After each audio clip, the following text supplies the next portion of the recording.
Johnson with the Badass Records podcast. Here to remind you that new episodes are out Thursdays. Follow the podcast on Instagram, Twitter, YouTube. Find it where you stream. Check out badassrecordspodcast.com and find everything you need to know there. You can also hit me with an email message at badassrecordspodcast@gmail.com if you would like to inquire about doing an in-person episode with me here in Kansas City. Last but not least, go vote, please. Best of Pitch KC's finals. You can vote at vote.thepitchkc.com. Find Arts and Entertainment, Best Local Podcast, and then Badass Records to cast your vote. That's all I got for you today. Thank you for stopping by. Hope you enjoy the show.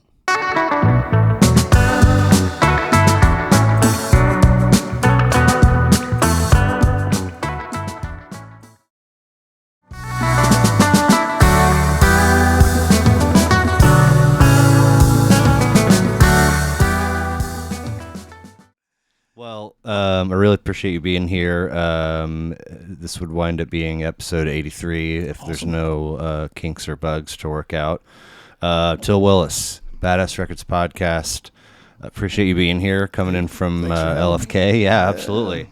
The way in which, correspondence has gone with strangers to set this up is like all over the place. Sure.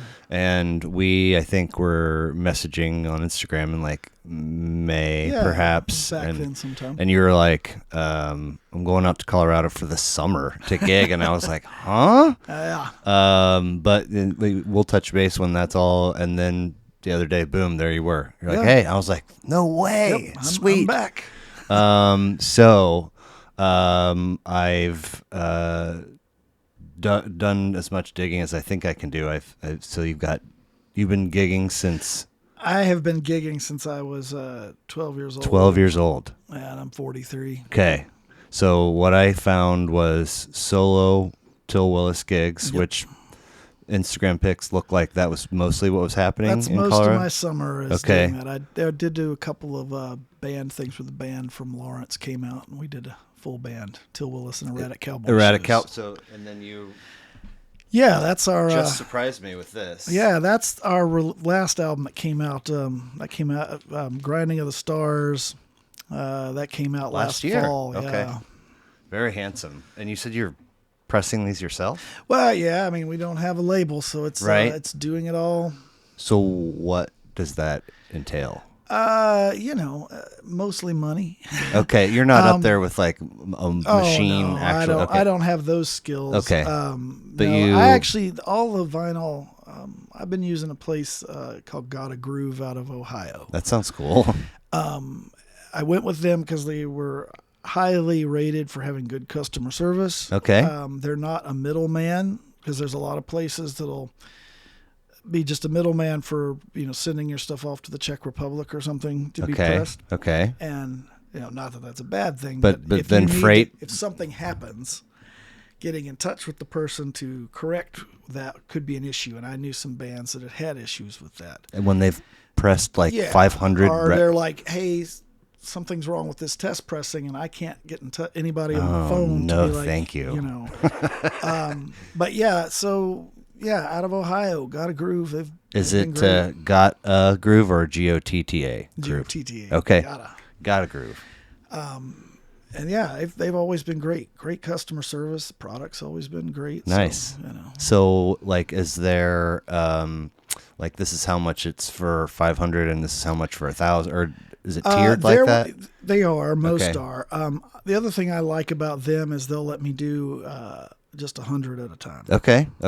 And then... I mean, let's face it, having 100 records sitting around as an independent artist, that's a lot to inventory stock. to be sitting on. Yeah.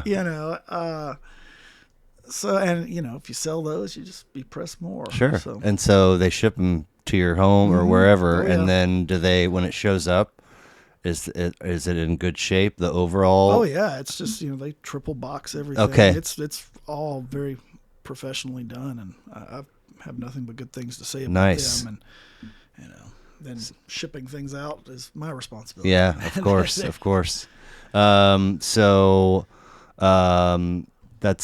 So solo Til Willis gigs. That's the record we were just looking at. Til Willis and Erratic Cowboy. That's my rock band. Yeah. Okay, out of Lawrence. Out of Lawrence. But then there's also Concrete Cedars. Concrete Cedars is something relatively new. Okay.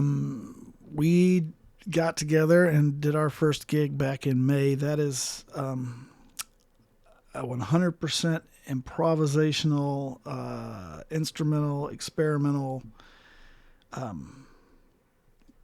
We're calling it country ambient. Okay. My friend Selvage, who's a ambient noise artist, and then what a title! A guitar player. Do you think this is business card? Say that? I always listed as sonic manipulations. Oh, okay.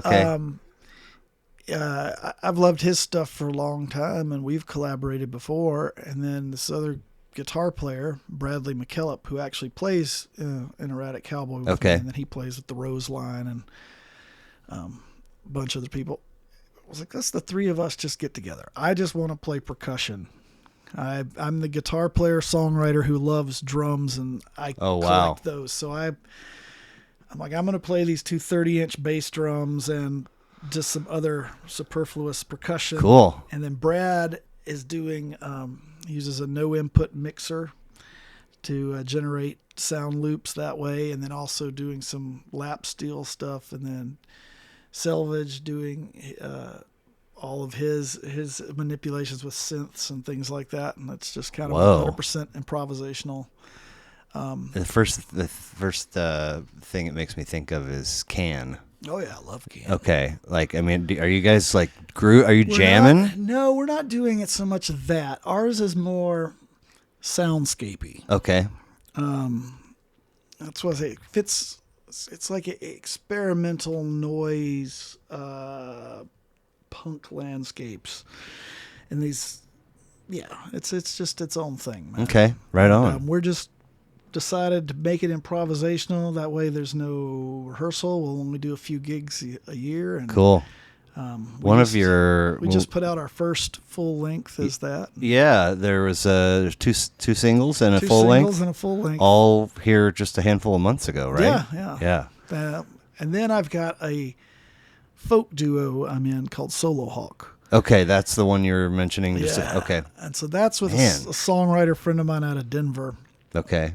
And we've released 2 full-length albums and a bunch of singles because in 2020, when we couldn't go anywhere or do anything, right? During the first time they said lockdown, he and I are on the phone, and he says, "Hey, maybe we should put out something new once a month until this lockdown thing is over."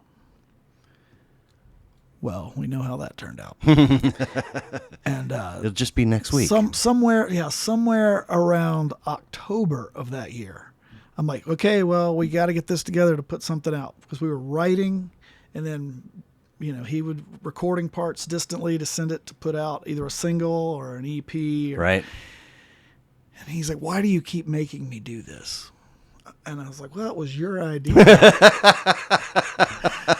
Motherfucker, what are you talking about? I tend to be one of those people that if you give me the ball and tell me to make it work, I will try to facilitate it to the nth degree. Right.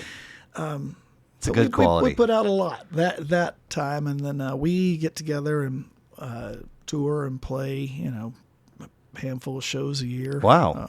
Okay, so that's Solo Hawk. That's Solo Hawk. And there is a digital footprint. Can be found. Yeah, I mean, you can stream Solo Hawk, Spotify, Apple Music. We're on Bandcamp. Okay. I mean, you can get do all of these outfits have their own Bandcamp? Yes. Okay. Well, my solo stuff and Erratic Cowboy is all just under my name, Til Willis. Okay. They're on Bandcamp. And then Concrete Cedars has its own. Concrete Cedars has its own up. And then are you managing all three of the? I am not doing the Concrete Cedars one. Okay. Okay. Well, that was one I kind of have stepped back and been like, okay, I'm just playing percussion and occasionally helping record. Fair enough. And sometimes you want to just wear one hat. Well, yeah. And then the other times, like, I'll take 6. You know. Exactly. So, born in Mississippi? I was born in Mississippi. And then folks jet out to Colorado? Yep. Right before I turned 12, my parents moved to Colorado. So. And where did you all land? Ouray, Colorado. And that's like southwestern corner down of course. Telluride and Durango, but not a place where, folks move to. I mean, no, so to speak. I mean, it was my father is a visual artist. He's a wood sculptor and a wood turner. Okay. And he had a gallery there for over 25 years. Really?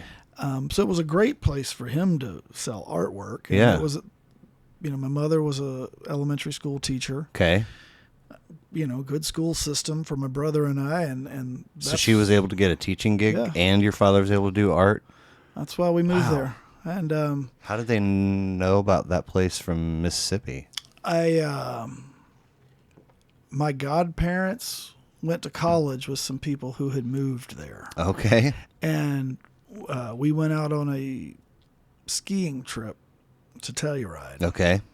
So my parents could take a look at the place. Nice. They liked it, and then we went back that summer because they wanted to see it in the summertime. And really, that's Ouray's busiest time is summer, since there's no ski resort there. Right. They loved it. And then we moved back, and, it was, it's a very small town. Yeah. Year-round population around 900 people.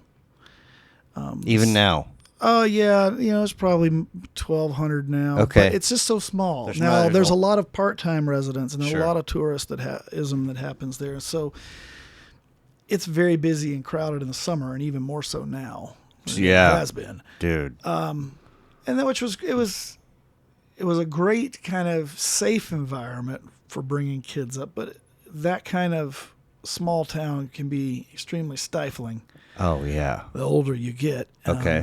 And by the time most people hit, senior year of high school, you were ready to get out of there. Sure. Okay. For lots of reasons. Yeah. And because of that, I started performing live when I was 12 years old, but really doing it consistently by 13. Okay. And I wanted to have a band. I wanted to do more, but I was just there by myself, so I had to just play solo. Sure.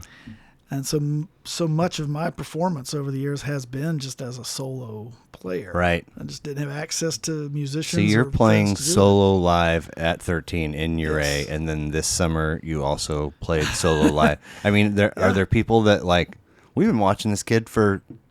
Oh, yeah. However many years. Oh, yeah. That came to see. Oh, yeah. And support or whatever. Oh, totally. Cool, man. Yeah, totally. So how did mom and dad meet?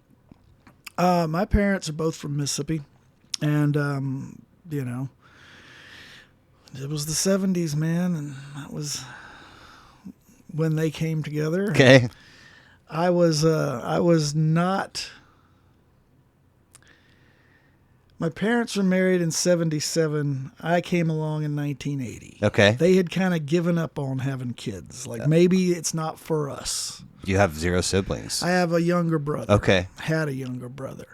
But by the time I came in 1980, they had kind of said, well, it's okay. Maybe if we don't have kids, there are lots of other things we can do. And sure. Decided to maybe it just wasn't meant to be for us. My dad broke ground on building our home there. And 6 weeks later, my mom's like, guess what? My dad said, okay, I've got 9 months to finish this house, which he did. And, Wow. And then 4 years later, my brother was born. Okay. And just a minute ago, you said is he? Yeah, he passed away in 2015. Damn. A younger brother. Yeah. I'm sorry to hear that. Yeah. So mom's elementary school teacher, dad's a visual artist. Are they music folks? Are they putting on music to listen to in the home when you're... Oh, yeah. They both love music. Okay. What kind of stuff were they into? So one of my dad's big ones was the Allman Brothers. Okay. He saw the Allman Brothers when they were Hourglass. He saw the Allman Brothers when they were the Allman Joys. I didn't even know either of those names existed. All before they were the Allman Brothers. Okay. Wow. And I think for him and a lot of people of his generation in the South, the Allman Brothers were kind of like the first somewhat of a home team they had to root for. It's kind of like when you go down south, it doesn't matter where you live, just about everybody's going to be a Saints fan because it's the closest home team to root for. Yeah. I think that's kind of how my dad was with the Allman Brothers. I was like, oh man, we finally have this rock band that represents our region or whatever. Yeah. And so that was a big one for him and the band. Yeah. He was big into the band. Robbie Robertson just passed away from that. A few weeks ago. I mean, a month or so. That. And then my mom, she's 7 years younger than my dad, and it was a little slight difference. Her big one was Neil Young. Okay. She has been in love with Neil Young since she was 17 years old. My kind of lady. I love me some Neil Young. And so she, there's lots of Neil Young there and that sort of thing. Joni Mitchell. Sure. A lot of that Laurel Canyon sound. Okay. So yeah, they loved music. They weren't as adventurous as I became about listening to music, but they certainly encouraged me to be. Cool. Sometimes I think they kind of regretted that, but what the hell is this? Yeah. So I'm interested in when a kid does have folks that play music in the home, and then so that's just it's like a piece of furniture. Oh yeah. Like this is these are the songs, whatever. But then eventually you're like, you step out and so is there an album that was a first love or a first attraction or acquisition for you as your own kind of person outside of mom and dad's umbrella? Outside of their umbrella, it wasn't totally outside their umbrella, but it was a little, I think, shocking for them. I was 6 years old when I proclaimed that Bob Dylan was my favorite musician ever. Heck yeah. I became just a huge diehard fan, and my parents were a little perplexed that the 6-year-old is relating to Bob Dylan, but I was. Right. And so the first two albums I ever had were had cassette tape of Bob Dylan Greatest Hits Volume 1 and the Rolling Stones Hot Rock 64 to 71. Oh, wow. So the Stones and Dylan have been kind of top of my list for a very long time. Very cool. But yeah, quick story, my parents playing music. My grew up in the woods down in Mississippi. We're on the backside of 40 acres of family-owned land that backs up to a huge pasture. Hunting season occurs, and occasionally we would get people wandering onto our land, which worried my parents because they had two small children playing outside in the woods. Oh yeah, they're shooting. They're not just wandering; they're shooting. Yes. Jeez, yeah, of course. And so one time it was particularly bad, and my mom moved their big stereo speakers out onto the deck and put on "Pearl" by Janis Joplin and cranked it to 11. Okay. And let it play through an entire side, and when it got done, she shouts, "See if you can find a fucking deer now." Nice. Nice. So, smart. There's mom. Music is a weapon, too. Yeah, there you go. There you go. Wow. So I'm also interested in first concert or first memorable concert, which is probably a different animal for you if you're a performer by 12 or 13. No, my parents took me to things. Okay. They have a picture of me in 1982 at the World's Fair in Knoxville, Tennessee. Okay. And they needed a place. I was getting fussy, and they needed a place for me to lay down. They're like, "There's some music happening over here in shade of a tree. Let's just go over there." Sure. And there's this one gentleman just solo playing his electric guitar. They enjoyed it. My dad bought a record from the guy and got him to autograph it. Cool. And about 6 months later, my dad said he was watching Johnny Carson, and there's the guy he bought the record No from. way. It was Stanley Jordan who did all the tap jazz stuff. Yeah. And so I have a copy of his first album Autograph? that he was selling himself, autographed. Wow. So they took me to things all the time. But the first one I bought tickets to and went to, I was 14 and went to see Actually, my dad and I went to see the Allman Brothers at Red Rocks. Nice. Yeah. Okay. I saw them there summer of '95. At Rusted Root opened for them. That's the show. Really? I was at that show. I mean, was there? Are you serious? Rusted Root was the opening act. Was there a full moon? I feel like there literally may was. Have been. I don't remember that, but I was just my first time at Red Rocks, first time seeing a big show like that. I was like, wow. I feel like Rusted Root kind of blew the Almonds' doors off that particular night. Now, I don't know if that was just my mindset or if, but I don't. And I, in my classic rock life, have loved the Allman Brothers. Sure. I've never been like a diehard fan, but I've always really appreciated what their own twist, their own flavor, their own style. For me, it's just, it's so much a part of my childhood growing up that I think my affinity for them is rooted in that so much more than just like you said, being a fanatic or a diehard fan. But anytime it comes on, I'm like, oh yeah, it's Allman Brothers, and Dwayne Allman was a kick-ass guitar player. You know? Wow, that's wild. I know. I was at that show. Because I moved out in May of '94 to Estes Park. Okay. And was just going to be there for the summer and work at the Y and then come home. And I was like, why would I go back? So I stayed and took a year off and got residency and was like, kind of last minute. I got to decide CSU, Fort Lewis, and it was like I've been up near Fort Collins for a year and a half.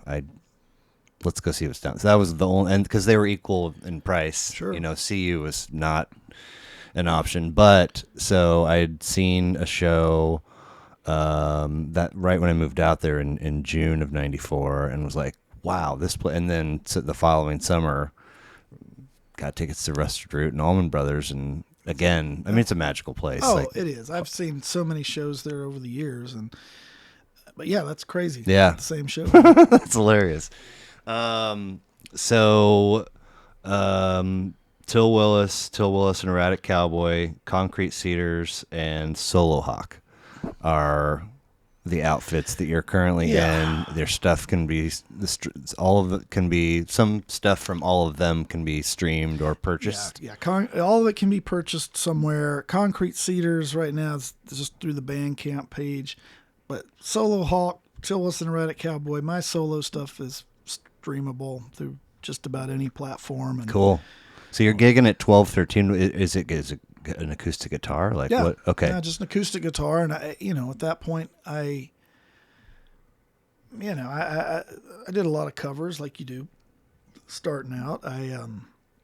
But I always knew I wanted to write my own stuff. So I kind of started doing that early on. And as I had new songs, I would add them in and take out covers until I was doing 75% original stuff. And then by the time I graduated high school, I was just doing original material. I mean, my daughter's going to be 13 in December. There's not a way in which I can imagine even a shred of the confidence to go up on stage and play for a crowd and eventually get to a spot where you're like, this one I wrote myself, and all the things that you say. I was a very shy kid. Okay. I was a kid that liked to sit in the back of the classroom and hope I didn't get called on. Right. But I knew I wanted to be a singer and performer from the time I was little. Wow. But I didn't tell anybody that because it was like I didn't know how to do it. And then out of the blue, when I was 12, my dad just bought me a guitar and a Mel Bay book on how to play for Christmas. He says, if you learn, great, and if not, maybe your brother will. Right. He's like, I know you like singing. Here you go. And your dad sounds pretty awesome. I taught myself those 7 basic chords out of that book within like a week. Nice. And, so that's Christmas, and then by the spring concert at school, I performed in front of people for the first time doing Blowing in the Wind. Wow. And sticking with that Dylan. Yeah, well, it's what I was into at the time and still am. Right. But once I got to where I could do it all, I just forcing myself to be an extrovert was just part of what I had to do in order to do this thing that I had this deep love for. It's almost like an extra wrinkle to your adolescence. It's like, I've got to do this. I've got to get up in front of people. We've got to push and do this. And, and eventually it just became who I was. Right. And Zero nerves today? No, it doesn't bother me to get up and do whatever. So nice. Now parking, that's a whole other story. I can have tons of anxiety around parking at the gig. I bet. But you got to do it probably multiple times. Park for where you're going to unload from. Or just it's just, that's where my anxiety comes in. It's like, oh God, am I going to get there in time? Where am I going to find a park? How am I going to load this gear in it? But. So acoustic guitar, now you're in these different outfits, and one of them you're doing percussion. Have there been other instruments along were you ever into bass or? I can play bass. Okay. Guitar and harmonica are my main instruments. Do you wear a thing at the same Yeah. time? My dad could blow a little blues harp, and so he taught me how to do that when I was about 4. So I guess harmonica was my first instrument. Okay. And I'm the most comfortable on guitar and harmonica. But yeah, over the years I've played bass on live and on records, and I've percussion and full drum sets, and I can play enough piano to embarrass myself. You can sit down at a kit and okay. And mandolin I've done a little bit. Oh wow. Of. Mainly How big is this music room of yours? It's not a very big house. Okay. We have like a 1920 bungalow style home. It's just packed with stuff. I bet. Packed with stuff. Yeah. But you have free license to do with it as you. Yeah, and I've recorded other bands and stuff there as well. Oh, there's gear in there too. Oh yeah, I do all of our recording. Okay. Yeah, so, nice. Yeah. Very nice. Keeping the overhead down. There you go. Let's see here. So this has been what you've done. I mean, have you ever been a 9-to-5 dude? Or yeah, I've had some jobs. Okay. I worked as a substitute teacher for 7 years in Colorado. Where? At the same high school I went to. Okay. Nice. Yeah, play gigs around that. And sure. I've worked, been a janitor, worked at a gas station, those kind of things. Yeah. But, mostly this has been your profession. Oh, yeah. Okay. Yeah, mostly. I'll tell you a funny gig I had once. It was a summer job I took. I was running lights for a show called Broadway to Branson. And Sounds familiar. It was like a total Branson-y style show where like the same corny jokes are in the same place. 3 shows a day. And I had to sit in the lighting booth and know the lighting cues. And, I paid well. Especially for that time period. I'm sure. I think I was like 15 at the time. And I got to where I knew the lighting cues so well, I could sit there with headphones on listening to something else and still hit all the lighting cues. Wow. I was so tired of hearing these dumb songs and dumb jokes. Like, you start getting mad at the people that are laughing at them. You're just it's not funny. It's not funny. You people, golly. Wow. So,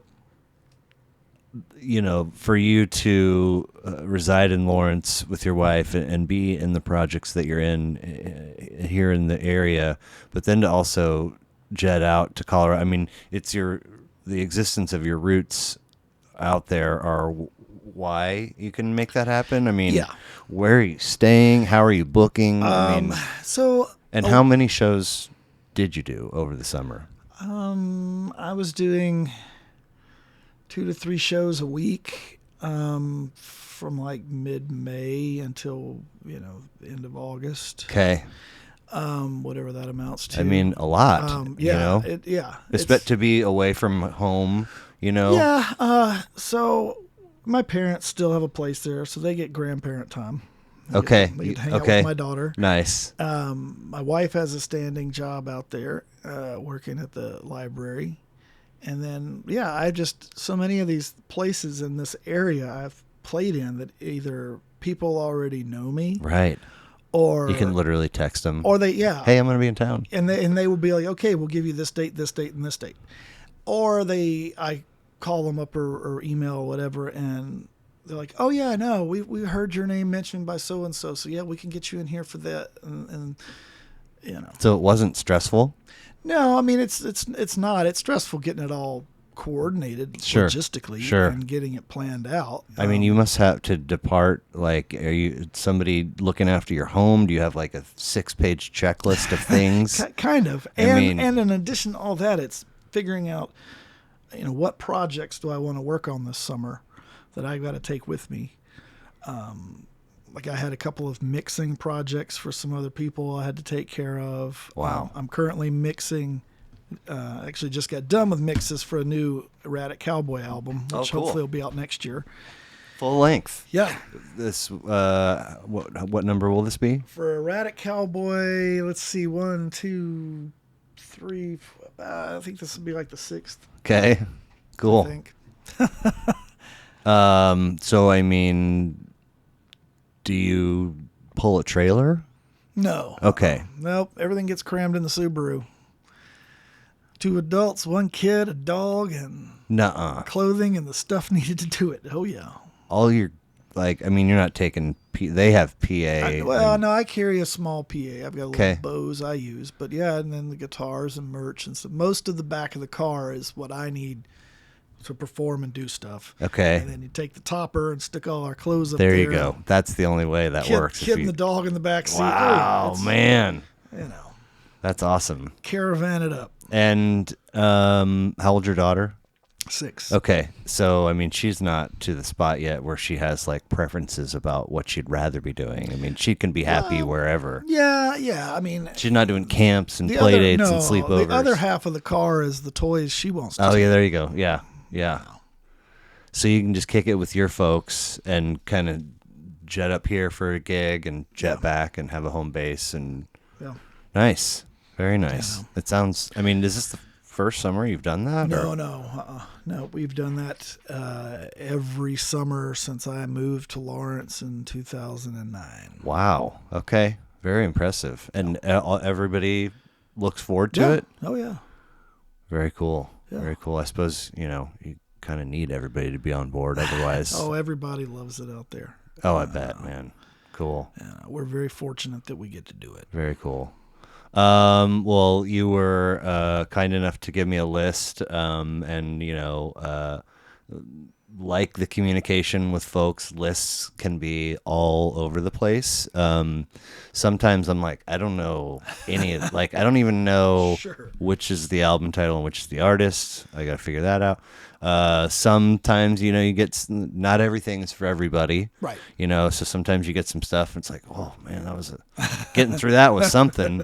And then sometimes, there are lists that, I really am challenged to tamper down my geeked outness for. Sure. And yours is one of those. Okay. So I will listen if necessary to the album. Try to take a note or two about the band, try to take a note or two about the records, and sometimes I can be under control and keep things brief, and sometimes I can't. Hey. So I'm gonna clumsily make my way through these, and please interrupt and cut me off and change wherever. Let's talk about some records. Okay. So.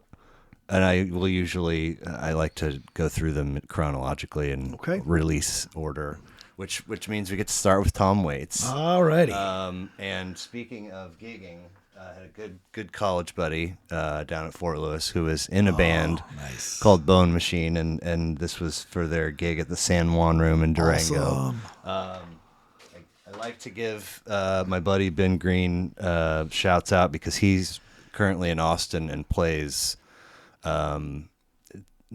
is it lap steel if it's part of a table Does it have pedals on it or not? I can never see the pictures. See, some of the lap steels don't have. If it doesn't have the pedals, the foot pedals and the knee pedals, okay, then it's just a lap steel. Okay, but I mean, this is even if it has legs. It looks like a piece of furniture that he sits at.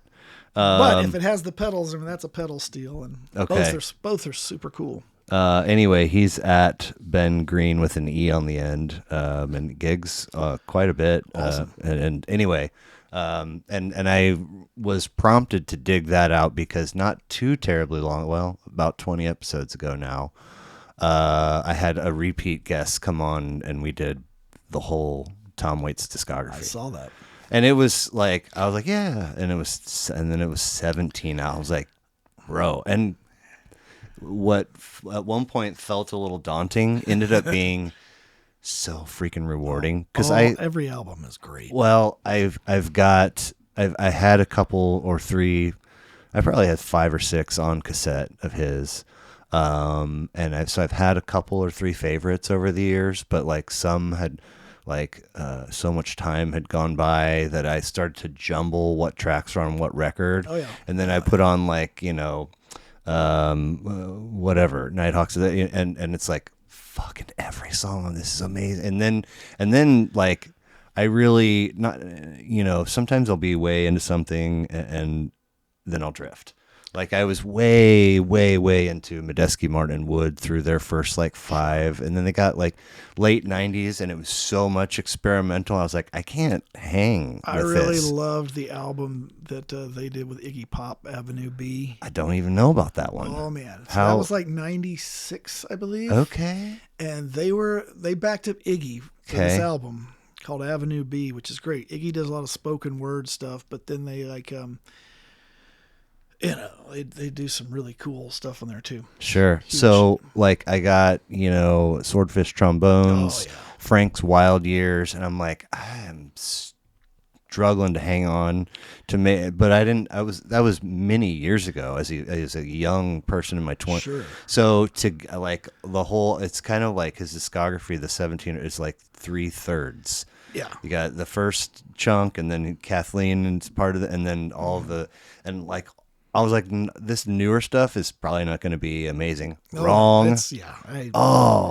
I got into Tom Waits through a Sean Colvin record. Oh, wow. She did an album called Cover Girl. Uh-huh. And on it, she covers The Hardest Saturday Night. Okay. I actually that record turned me on to quite a few different people. Nice. Including Willis Allen Ramsey and some others. But so after that, I go out and I buy a CD at the time of the Hardest Saturday Night, which I actually just recently picked up an original vinyl copy of. I found that for a decent price. Okay.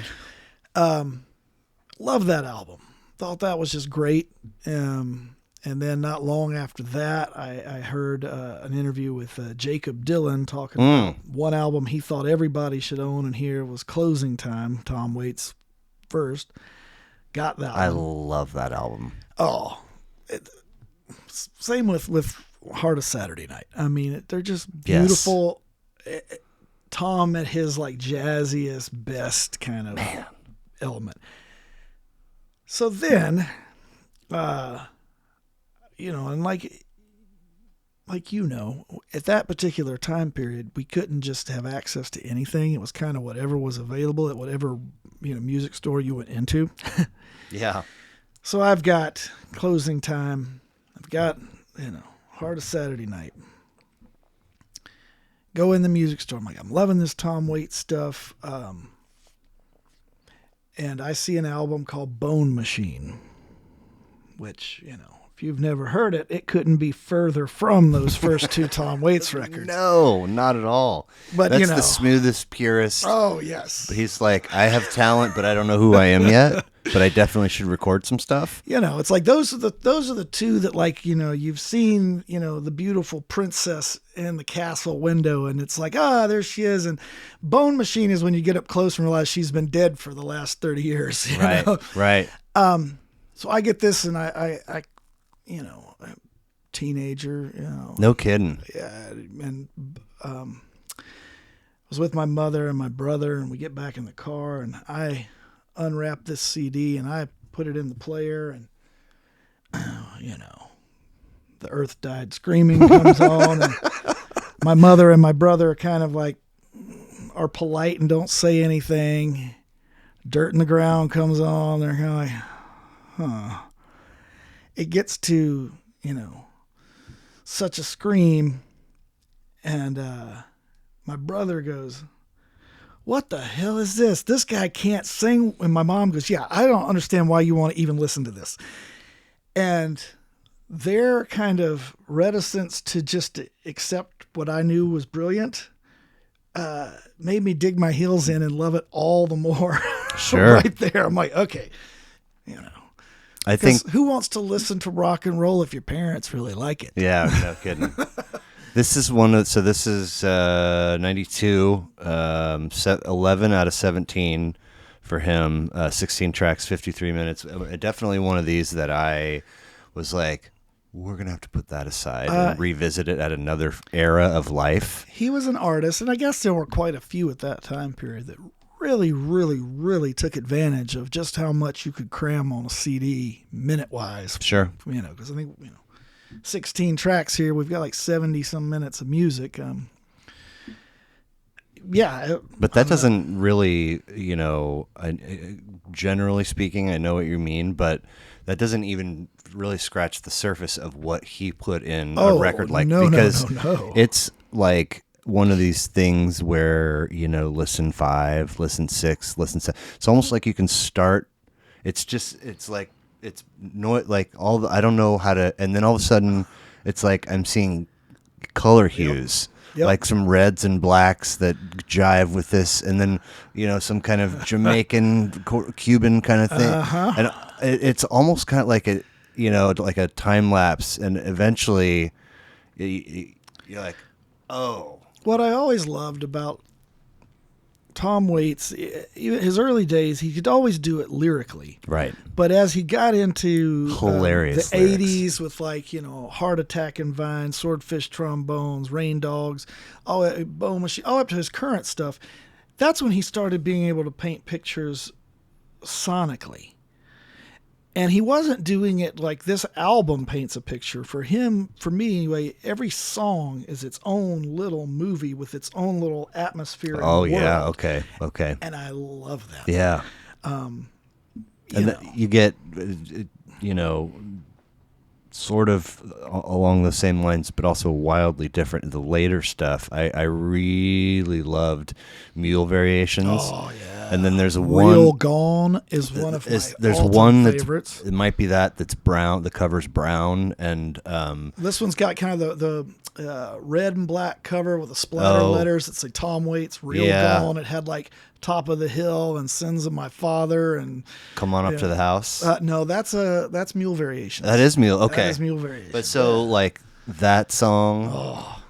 I was like, you have been so many different people, but I never would have pegged you for this romantic nostalgia, and of course it's a Tom Waits delivery. Well, so it's but man, I have always felt like Mule Variations was Tom Waits' soul record.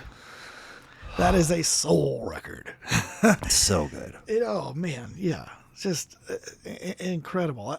I had somebody one time, I was mentioning that I dug Tom Waits, and they go, well, I've always wondered this, and maybe you can answer it. What the hell is the song Filipino Box Spring Hog about? And I went, it's about cooking a pig in the ground, roasting it in the ground. Nice. And they went, people do that? I'm like, yeah. Yes. I grew up when my parents had family friends that it was like, that was kind of like, it's Labor Day. They're going to be roasting a pig all day. Right. Well, I landed, that was episode 64, and I landed on that actually because I had a former colleague over. He did an episode with me, and then he was like, you should reach out to my son. He knows a lot about music. And I was like, seriously? And so we connected. Awesome. He came. He did an LCD Sound System record. Sweet.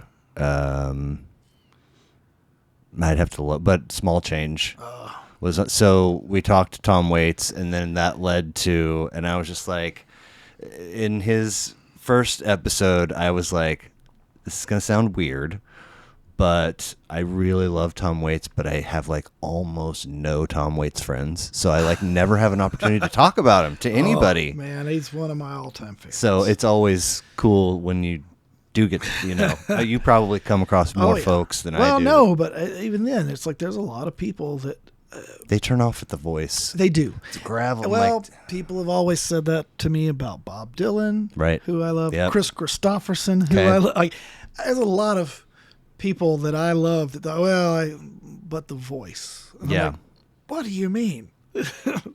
I would rather hear this than anybody that you think can sing well. Right.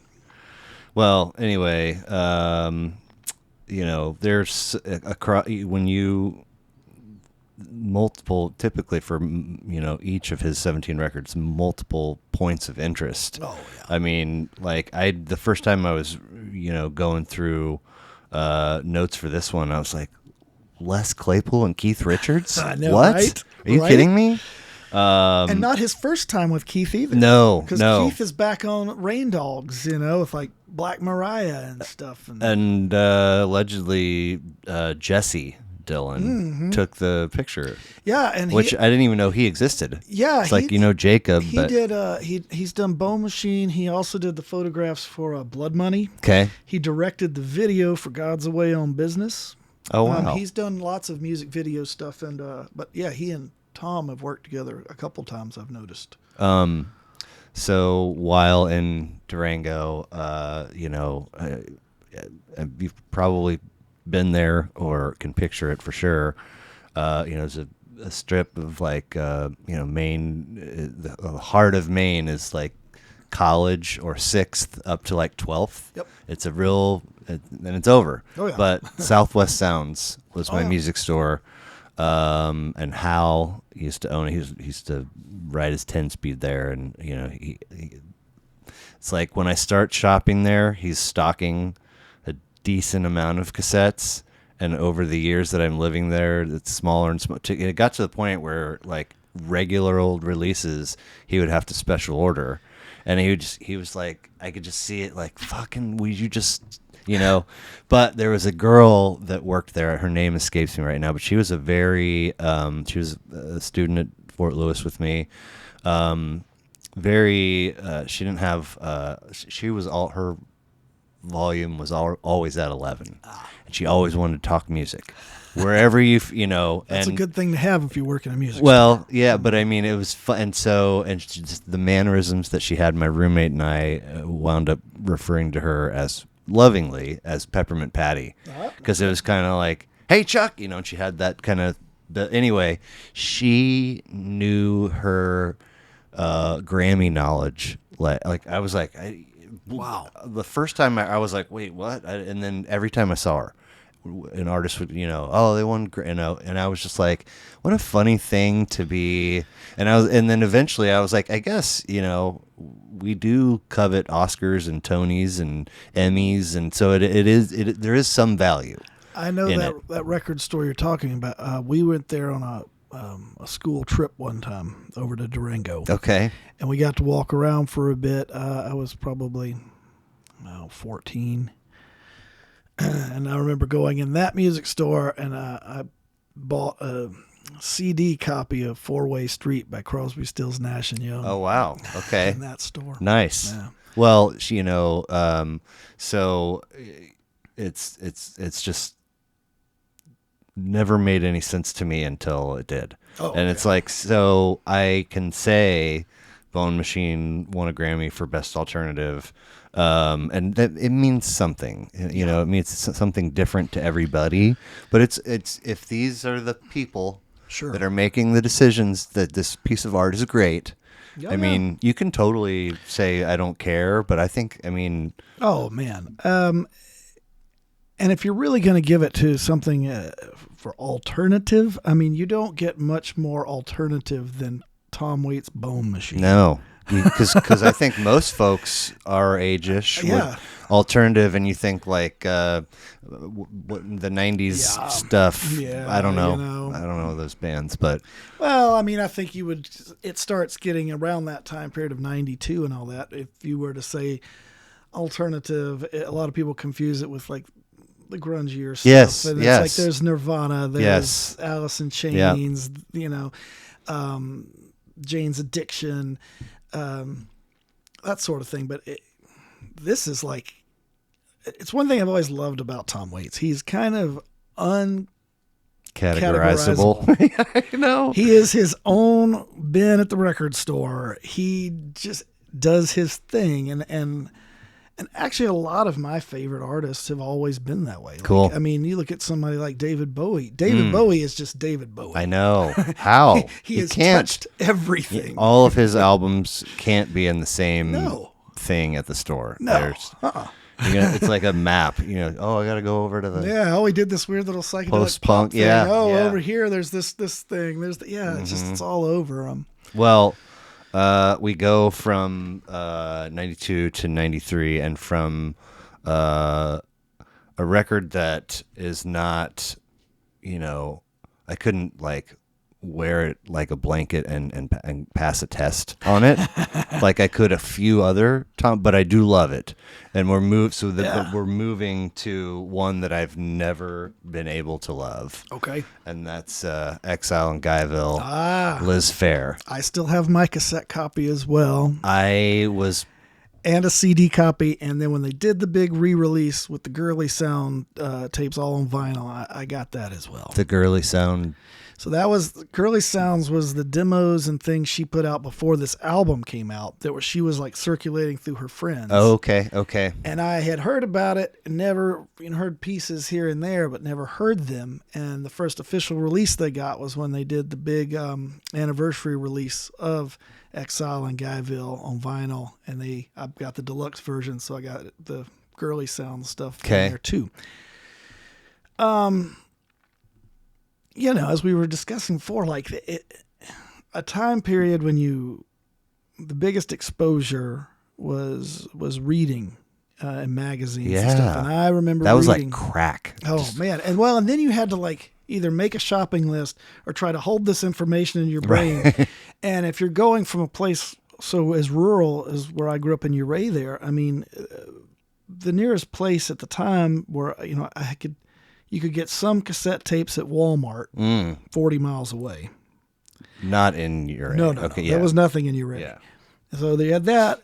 Or you could go 90 miles up the road to Grand Junction, which is where the mall was. And there were a couple of record stores there and 550? One downtown. Yeah. What's the, super dangerous? Is it Mullis Pass? No, well, that's, going over Red Mountain is the big one. Yeah, if you're coming up from Durango, you go over Mullis, then you're in Silverton. You go over Red Mountain to Uray. Oh, so it's between Silverton and Uray where it's like... that's that. So Uray to Grand Junction it's relatively flat. That one's always open. But anyway, so it's like you have to remember these things. And I remember reading that Rolling Stone cover story on Liz Phair. A friend of mine's brother had a subscription to Rolling Stone at the time, and then I was like struck by the cover. Oh yeah, read the story and was like, oh man, this sounds really interesting. And so I got it. I liked it. I didn't fall right in love with it right away. Flash forward a bit to when I was old enough to get my first car. Okay. Had an 89 Ford Taurus. Nice. Loved that thing. It would float bumps and everything. You didn't hit a bump, you floated it. It was so heavy. But it only had a cassette player. Right. And so I'm going through like, well, what do I have? I had this Liz Phair cassette tape that lived in that car. Achtung Baby lived in the car. And a couple others. And that's where, it was going out for those first times driving by myself, because it's like we all do when we get a car for the first time. It's like you're getting in your first bit of road time by yourself. Oh, dude. I have zero errands to run, but I will be gone for 2.5 hours. Exactly. And gas was cheap. Yes. So it's like, Yeah. And so that's when I fell in love with this album. it had the lyrical content for me was a perspective that, being a guy of, growing up the time I did, I didn't hear a lot of those things. I didn't hear any women talk about these things or write in this kind of way or even sing in the way she sang. And then one of the most influential things for me was I remember reading an interview where she was talking about coming up with chord progressions and chords based on how her hand looked on the neck of the guitar instead of how it actually sounded. Oh, wow. And I interpreted that as something very different, I think, than what she probably meant. And that led me into my first forays of just like, inventing chord voicings and things that aren't technically correct. Right. And that sort of thing to just get different kind of things, out of it. And that's all from that album. I just have always loved it. Well, I am probably still playing a little bit of guitar, but I'm probably done with lessons by the time this comes out. Sure. But it's like I got Tuesday Night Music Club, I got Tiger Lily now, around, and then this one, and I was like every time I look around, I'm like, where are the women? Like it's Heart, and few others. What's interesting is I feel like we're in a time right now that's very similar. Absolutely. You got Adrian Linker with Big Thief that is just phenomenal. Okay. One of the best songwriters I've heard. Okay. And Phoebe Bridgers and Arlo Parks, and I mean, massive amounts of incredible songwriters out there that at the moment are women. Right.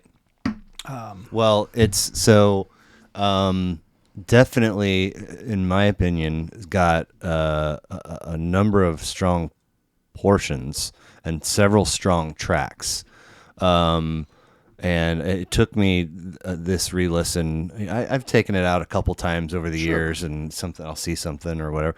But so I think it's a great record. There are just parts for me that are a little droning. Hey, yep. But it's it's been a weird record for me over the years because like people have more or less kind of always said this is, and so it's like I gotta go back, you know what I'm saying? I gotta get to, and I've never been able to, not that it doesn't deserve the praise that it's gotten. It does. I'm that way with certain things. Okay. And certain artists and stuff that I don't get. They don't do anything for me and never have. Right. And horses for courses. Right.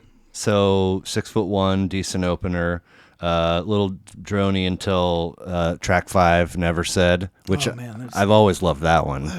There's so many, on there. I love Mesmerizing. Mesmerizing is the Canary, Gunshy. I think Mesmerizing is probably the strongest track. Well, it's the most, because there was always that mythical Rolling Stones connotation between Exile and Guyville and Exile on Main Street that, the press and everybody else made way more out of that comment from her than she meant. Of She's course. kind of walked that back. But the only one on there that comes even remotely close to having anything Stonesy on it is Mesmerizing. Because you got that, that lead, those lead licks, kind of 2/3 of 3/4 of the way through the song. Well, and I really like Brad Wood's production on it too. Everything. It's another one that it has an atmosphere all the way through for that album, and it really doesn't sound like anything else of its time period. Right. Yeah, it's good stuff. So we'll leap 4 years from 1993 Exile in Guyville to, I remember to this day Peppermint Patty at Southwest Sound when Bob Dylan's Time Out of Mind came out. She was like, the Grammys and Daniel Lanois. I was like, I don't know who Daniel Lanois is. Man. At the time, right? But so I leave Fort Lewis and or I leave Durango, and a handful of years later, so I was on the newspaper staff. So I was like a psych major, but I was spending all my time in English and communications. I minored in lit, had a radio show for 3 years. was a writer for the newspaper and then became the arts and entertainment editor and became good friends with the editorial staff of the paper, even to this day. So going back 15, 16, 17 years ago, me and two of the managing editor of the time and the editor-in-chief at the time decided to start a blog. And it was like rooted, it was like sports blogs were popping up. So it's all about the rivalry between the Chiefs and the Broncos. And we were like making money. We had ad plays. It was fun until it wasn't for them anymore. Like, because we're all three writing, but I'm kind of running the thing and saying, oh, here's what we're this week. And you have a deadline. And eventually it's like the chore joy scale. So I kind of start writing just by myself on it. Eventually I moved it all. I started a different one, but in the process of like kind of launching writing by myself, I was like, I'm gonna do the top 25 Bob Dylan albums ever. Nice. And at the time, I as much as I consider myself a huge fan, I think there were 36 or 37 out at the time that I did this, and I have paid almost no attention to what he's put out recently. So I know I'm I'm going to tie this back into Time Out of Mind by saying, when it came out, I was so happy that Dylan was going back to releasing original music. And it kind of kicked off another renaissance period, and every album he put out after that was good. And then he started doing the American songbook thing like a lot, and those have been interesting. Okay. And it wasn't Love and Theft, Modern Times, and Together Through Life. No, I don't know that one. Tempest, I know and have. Those were all really good, and then he did like, 2 single albums of old kind of standards, and then a triple album of standards called Triplicate. I got the first 2 and was like, okay, yeah, these are all right, but when are you going to get back to the Dylan we all know and love? I want to hear your words. Rough and Rowdy Ways. Oh my God. That last one he put out is just, here's a guy that, 80 years old. He's spent more than a decade now putting out albums of covers, basically. And of course, you're going to get people that, well, he's washed up again. And then he comes out with Rough and Rowdy Ways, and it is just phenomenal. Is it? It's great. Okay. Cool. The guy can still bump out a 16-minute song. Well, so, Time Out of Mind was like that. Oh, yeah, man. It was like it comes out, and then it's with Daniel Lanois, who I love his production. He's somebody else that knows how to put atmosphere and make it a movie. Yeah. Yeah. And I bought this, and it had come out. The cover intrigued me. I had not heard any of it, and put the CD in the first time, and it comes on with Love Sick, that dun dun dun. I'm walking. You're just like, oh, jeez. So where are we? Are we in a saloon? But we just got there from the future. I know, man, and it's just like every song on this, just like. So hits so hard, and it's awesome. Yeah, and then you get How's the Riff go? Bang, bang, bang, bang, in Dirt Road Blues, track 2. So the way that I ended up breaking this, and I took a picture. We had this big, kind of like this craft table in the basement of our old house, and I ended up. So I had most everything on cassette, and I had to obtain that which I didn't. So it was like a couple CDs, 1 piece of vinyl, and I think I got 1 or 2 things from the library on like interlibrary loan. Nice. And then at the end of it, I took a picture with all of them kind of sprawled out. Sure. So it was like I wanted it to be the top 25. So I did day 1. It was like 3 days in a row, I think. So day 1, I did like 25 through 13 or 12. And then day 2, I did all the way to number 1. And then day 3, I was like, here's the ones that didn't make it. I'll say a little something about them. But Time Out of Mind wound up being number 3 for me. Blood on the Tracks at 1. Nice. And Blonde on Blonde at 2. And one of my blog buddies who's now, he's not writing anymore, but he's still reading. He was so mad. He's like, that garbage doesn't belong anywhere in the top. Man. I was like, you're crazy. This is genius. Well, and what I would have said about what I would have picked to be top of my list for Dylan albums has definitely changed. But since I heard this one, this has jumped up to being probably my all-time favorite. I mean, I could make the same argument. But like there was a time when I probably would have put some of the 60s output higher.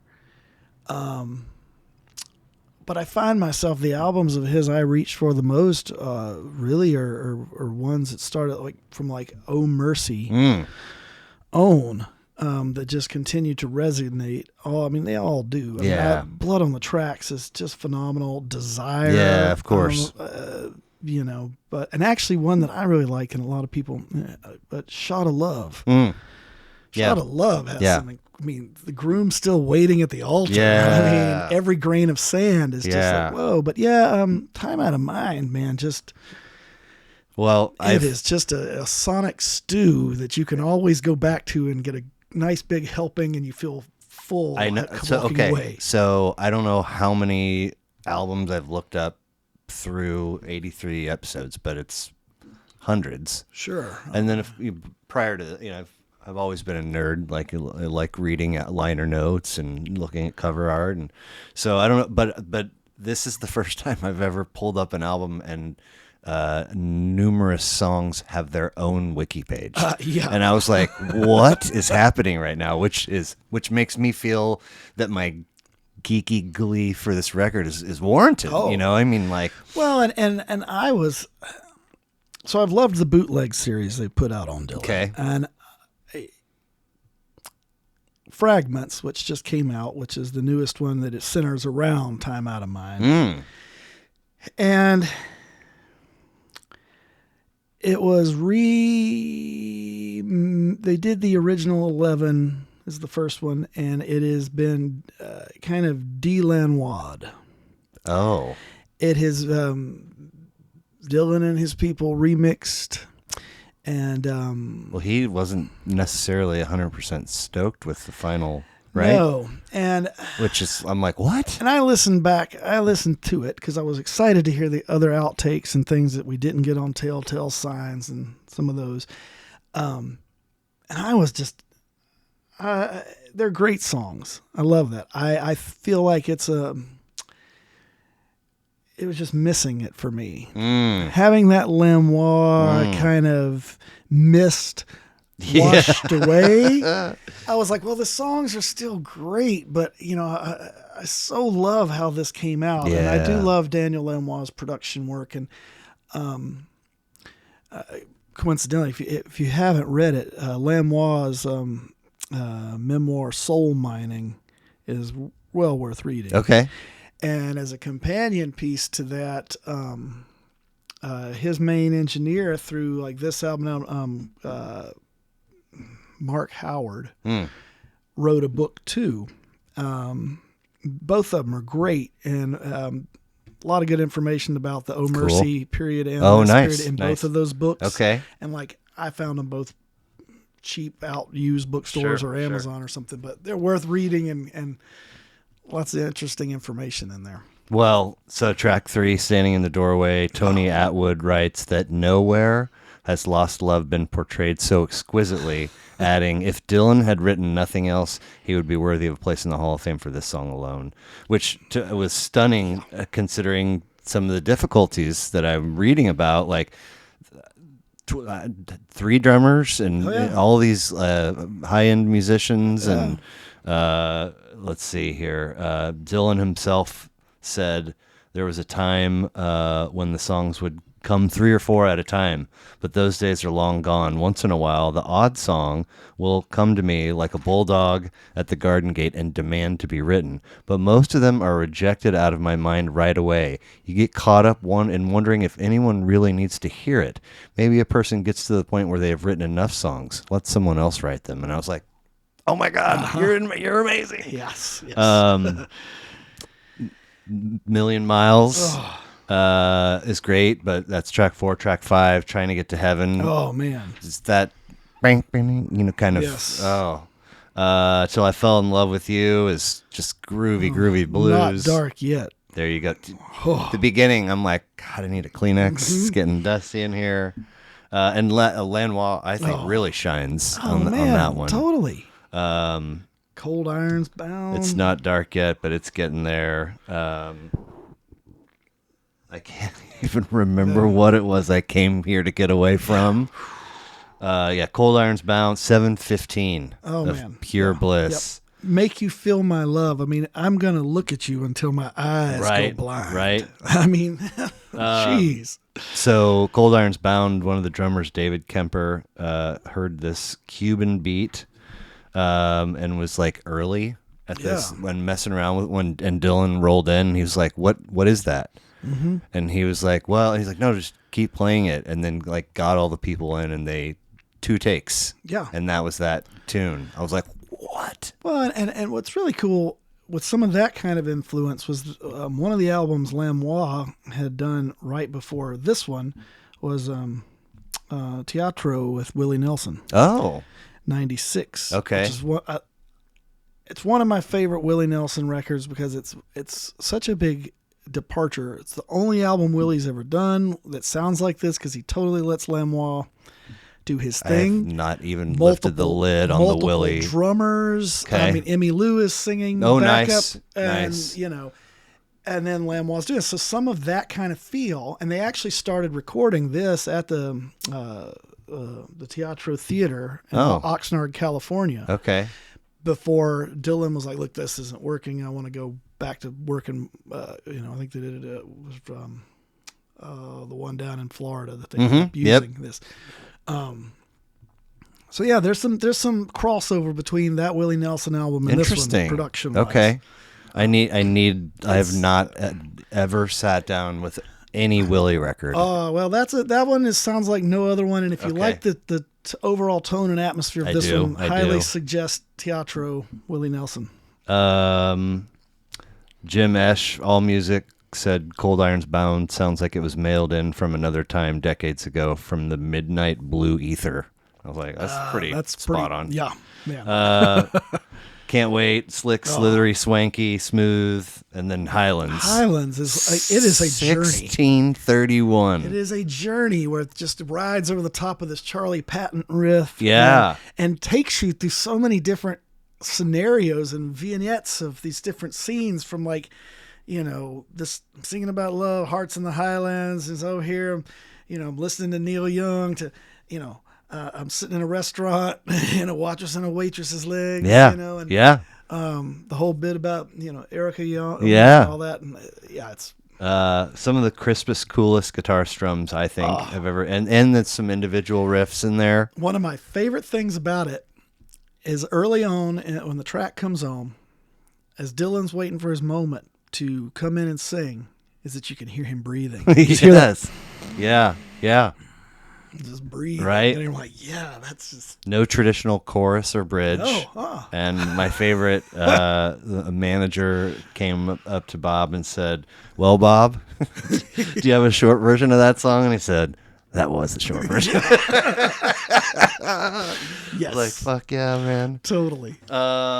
So from there, we take a slightly larger leap up to 2002. And this is where uncharted territory for me. Magneto, Ronnie Elliott. Oh, Magneto. Magneto. So Ronnie Elliott. Ronnie, born in 1947. He's my dad's age. I met him at the Woody Guthrie Folk Festival years ago. Wow, where was that? Okemah, Oklahoma, Woody's hometown. Oh, yeah. I played there a few times. Nice. And I was playing there, and I met Ronnie. We were... A lot of that festival, the best part of going there is for hanging out in the hotel rooms and just jamming. Oh. Now, there are 2 camps that go to play there. There are the folk traditionalists that is like, oh, Woody Guthrie, folk hero, play the music just like it sounded. And then you've got the more radical camp, which is, Woody Guthrie was a great songwriter and a rabble-rouser, and that's why we're all here. And so people kind of go into these camps. And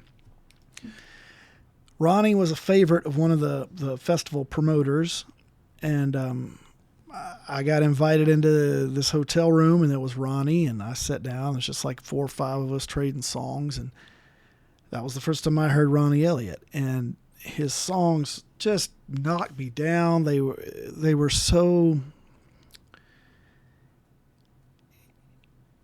They're songs that don't worry about offending anybody or whether somebody might think it's off color. Like, he's got a song on another album that's written from the perspective of Jack the Ripper. Okay. Where you're like, whoa, okay. That dude that killed a bunch of people? Okay, all right. And anyway, one of the songs he did in that hotel room was a song off of the album Magneto here that's Last One Standing. Okay.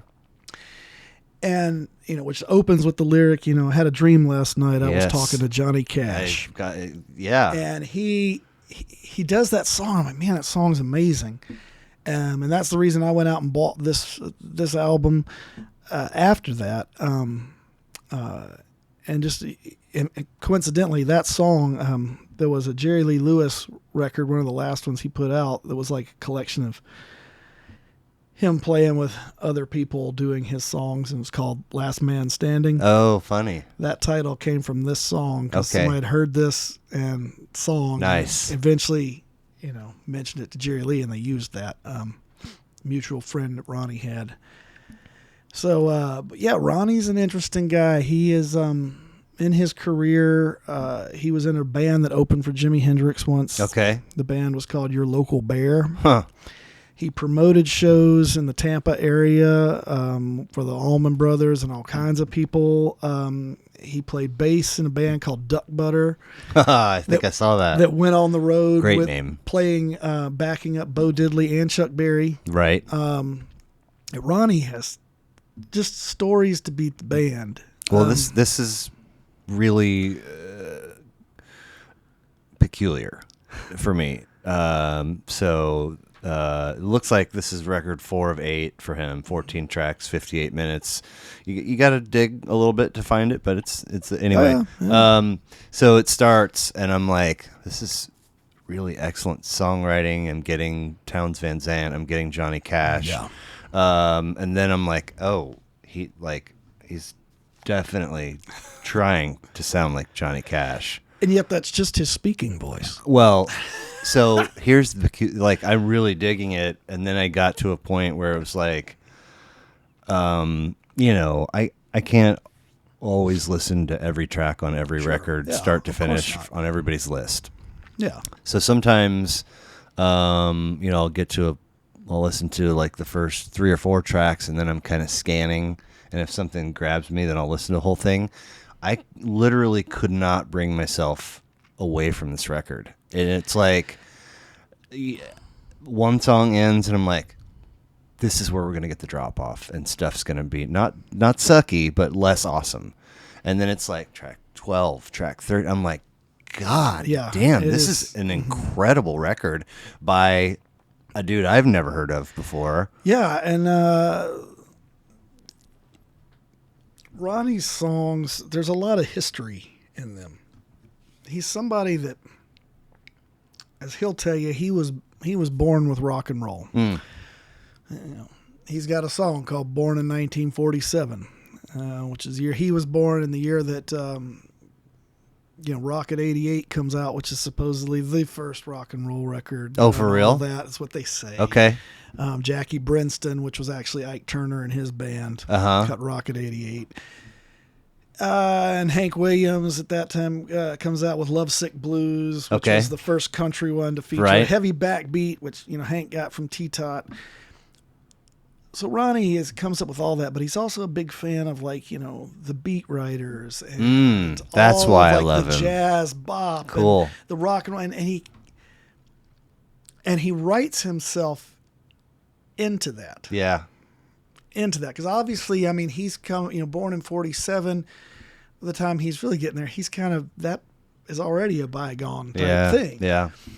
But obviously there's a love there, and it comes out in his writing, and the history and the things he tells are like his just interest in art history. I mean, the song Degas in New Orleans, it's just 40 masterpieces in 5 months' time, painted while he watched the temperature climb. I mean, well, it's sort of like, I'm not trying to sound creepy or condescending or anything, but it's like I'm putting it on out of obligation and curiosity. Sure. And then I'm like, there's something compelling, there's something intriguing. And then it's like I go through all these different experiences because like the songwriting's good, the musicianship's good, and all of a sudden it's like I feel like I really trust this dude.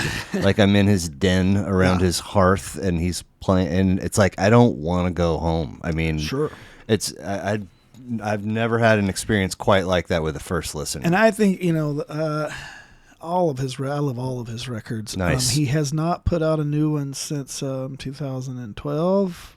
I've tried to encourage it, but it doesn't happen. So yeah, I met Ronnie at the Woody Guthrie Folk Fest. We played in this hotel room. There's something like that. The next year I played with him again in that hotel room. Okay. We got to know each other. In 2008, he and I did a tour of Colorado together. No kidding. I just wanted to hear him play more and spend more time around him. And so I hit him up, and he's like, well, if you set it up, I'll come play it. Right. So I pick him up at the airport in Denver. I've got, headed to the first gig, and he said, well, how you want to do this? I was like, well, I figured I'd open for you. He goes, no, let's just pull up 2 chairs and we'll just trade songs all night. Did you do that? Oh, yeah. Oh, wow. That's how we did That's it. Cool. Ronnie's a very humble guy with lots of stories. Sure. Elvis once offered to teach him karate. Funny. And he lived in Tampa, Florida for years. And then, was it 2 years ago now? He reconnected with this woman who had been married to a friend of his, been widowed. They connected. And so he moved to Wales, and they actually just got married this last week. Like the United Kingdom? Yes. Oh, wow. That's a left turn I wasn't expecting. No. He's also somebody that as I talk to him, he's like, I kind of just write songs when I need to make another album. It blew me away that it's like he tells me he's not just writing all the time. And over the years, he's put out a couple of new things, just singing in front of his computer on like a Facebook page. Yeah. But since 2012, he's not released another album. And when he was still in Florida, I'm like, man, I would love to come down and help you make another one. There's a sequel to this, I think, out there, Ronnie. Oh, man. Well, his last one, actually, there was a song off of it that I covered on the first album I did that had a Radic Cowboy on it, which was Land of Sawdust and Spangles. And the song was Heart That Can't Be Broken. And Loser's Lullaby off of this one, I've done lots live. It's just one of those records that I'm just blown away every time I hear it. It was, so like we've going 1, 2, 3, like these are familiar, sure, and it's straight into unknown. So when I was done with this, I was like, Joe Henry has got some fucking shoes to fill. Because it was like 3 things that I dig on varying levels, and then a surprise that was amazing. And so that's 02, and then we go to 2003 for Tiny Voices. Oh yeah, 9 of 17, 12 tracks, 65 minutes. Let's see, another thing that I came across, I think, when Waits was recording with Mark Ribot and Keith Richards. What album that would have been, I can't recall, but it was like Rain Dogs. So he like has an album written, right? And he just quick little acoustic version, and then okay, everybody go. And it's like no rehearsing. Anyway, I guess Joe. So an assembled group of accomplished musicians to record this, and he just gave them basic demo variations and said, "We'll learn it while we're recording." And that for me, that's anxiety. Like. But how did you? So I came to this album. First time I heard about Joe Henry was when he produced the Solomon Burke record, "Don't Give Up on Me," which won a Grammy, and I loved that. And it was a little music store in Montrose, Colorado, which is just up the road from Uray. Mm-hmm. And I knew the owner, and I would stop in there, and I was going on about how great I thought that Solomon Burke record was. And he said, I didn't think it was that good because I don't think you really can have a soul record without horns. And I didn't think it was, I'm like, what are you talking about? I mean, These Arms of Mine by Otis Redding does not have horns on it because they'd all gone home. And anyway, so he's like, well, if you like that, he's like, you might like this. And he throws me a promotional copy of Tiny Voices. Really? And he's like, because I don't care for this guy's production. I don't care for this guy's songs. Here you go. And I was like, man, this album cover is super cool. It absolutely. And I forget the name of this photographer from the 40s who took that picture. Anyway, so he gives me that. I was at the record store that day to pick up a copy of the posthumous Joe Strummer and the Mescaleros album, Street Core.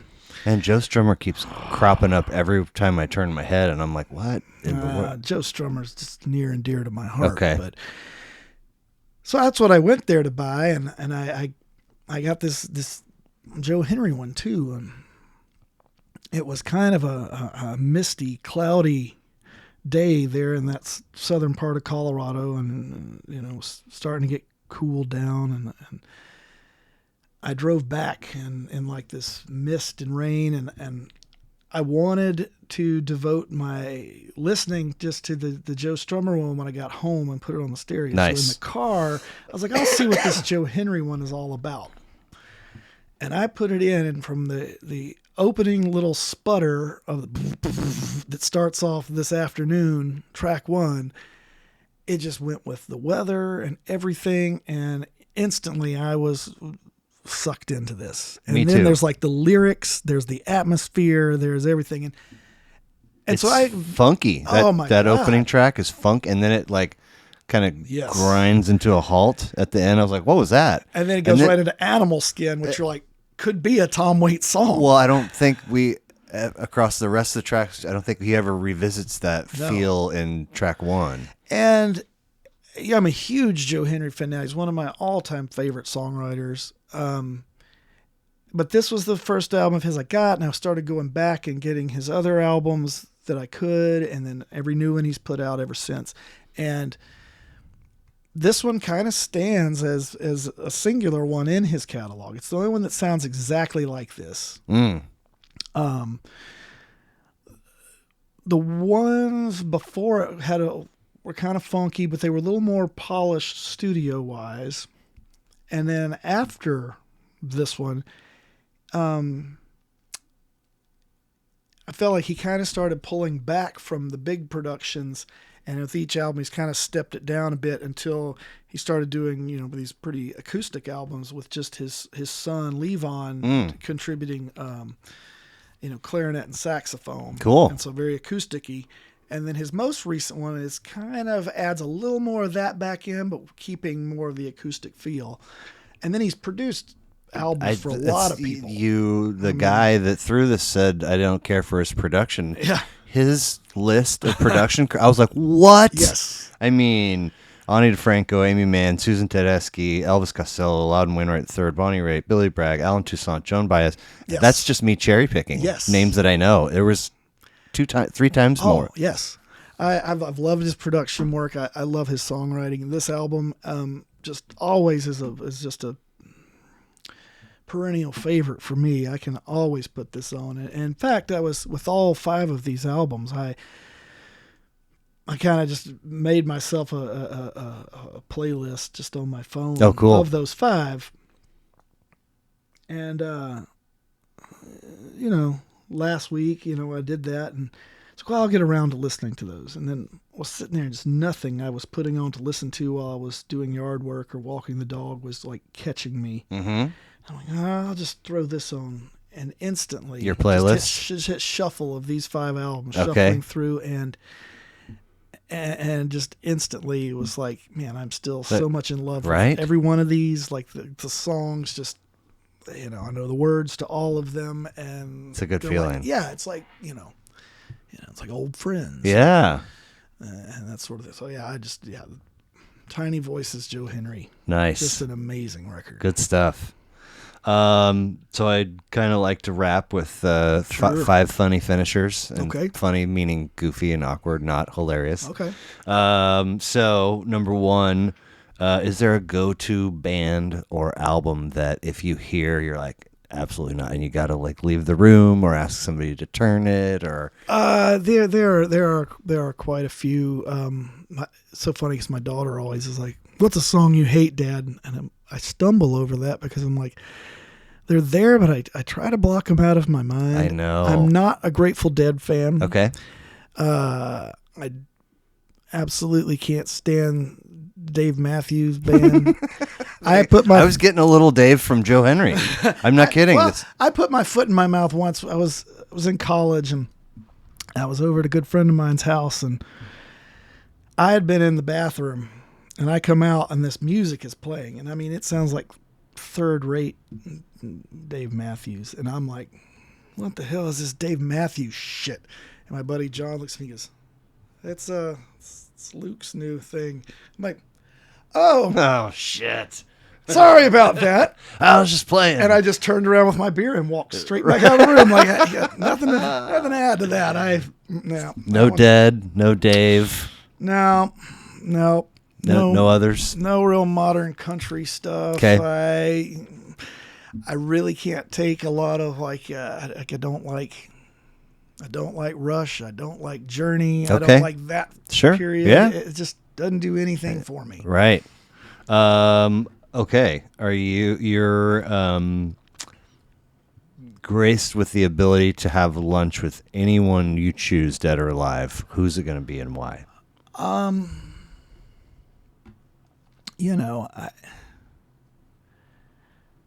It would be fun to say you sat down and had a drink with Bob Dylan or Tom Waits. Mm-hmm. Tough to top. It is. I've met some people that got to have lunch with Bruce Springsteen. Okay. They were coming out of they just had lunch and were coming out of this pub in New York, and they're standing there talking about what to do next, and they see this vintage Corvette coming down the road. One of them hits his buddy, and I was, dude, check this car out. He's like, we're like just eyeballing this car, and it stops right across the street from this pub we're coming out of, and we realize that's Bruce Springsteen driving that. And the guy's like, we go over and we're like fawning all over the car, like this car is great. And they said, Bruce was like, yeah, I'm on a break from the studio. I'm walking in this pub to have lunch. And they said, we just came out of there. And he's, oh, okay, well, I'll buy you guys a beer. Come sit with me. And so they went back in, and they said they sat there for an hour and a half while Bruce had lunch and drank a beer, and they drank a couple beers, and said he stood up, threw a generous tip on the table, said, well, I got to go, guys. And said he just treated them like they were long-lost best friends. I just saw a clip of, the details are going to escape me, but it's like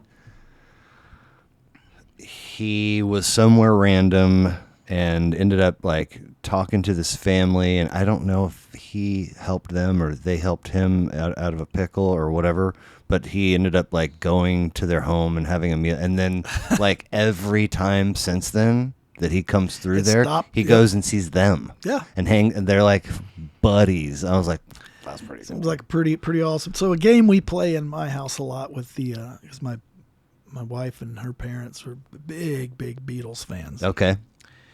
As is, I am, everybody. But the game is, okay, may not be your favorite Beatle, but who do you hang out with? Like, well, John Lennon strikes me as somebody who could be a bit of an asshole. Probably not the best hang. George, you could probably have a deep conversation. Probably not going to be the best hang. Paul seems like somebody who just would be busy. Yeah. My choice is always Ringo. Okay. If I'm going to hang, Ringo seems like the dude to hang with. He played Zappa in 200 Motels. Exactly. That's cool points for me right there. And he's Ringo. Yeah. Let's see. Okay, so true or false? Okay. It is okay and acceptable to wear the T-shirt of the band whose show you're going to tonight to the show. Yes. Yes? True. Okay. You are given the power to visit your past self at any age. What age are you choosing, and what are you saying if you wind up speaking? I would say probably 18-year-old me. Okay. And I would say be more bold. Really? Yes. To the guy that's been gigging live for 6 years? Yeah, be more but bold? I could have been bolder. Okay. I could have been, yeah. There was a lot of times I played it safe. Okay. Right on. Last but not least, complete this for me, please. The world would become an immediately better place in which to live, if only. Ooh. The world will become a better place to live, if only. Wow, that's a tough one. I don't know. That's fair. That's fair. Yeah. I don't know. I don't want to put that much pressure on any one thing.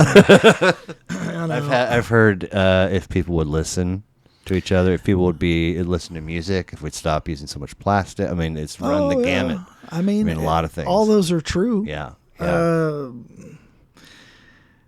But that's a lot of pressure Yeah. on any one thing. It is. That's fair. I only recently been learning about the PVC alternatives that have been developed so that we can have records that aren't toxic to the world we live in. Oh, okay.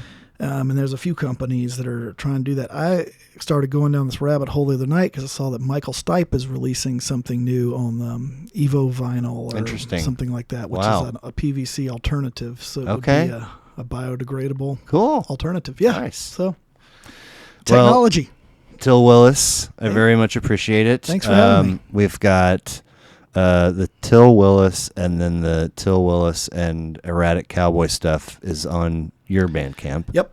And then Concrete Cedars has one. Has a Bandcamp. And Solo Hawk has a Bandcamp. And now are there social medias for...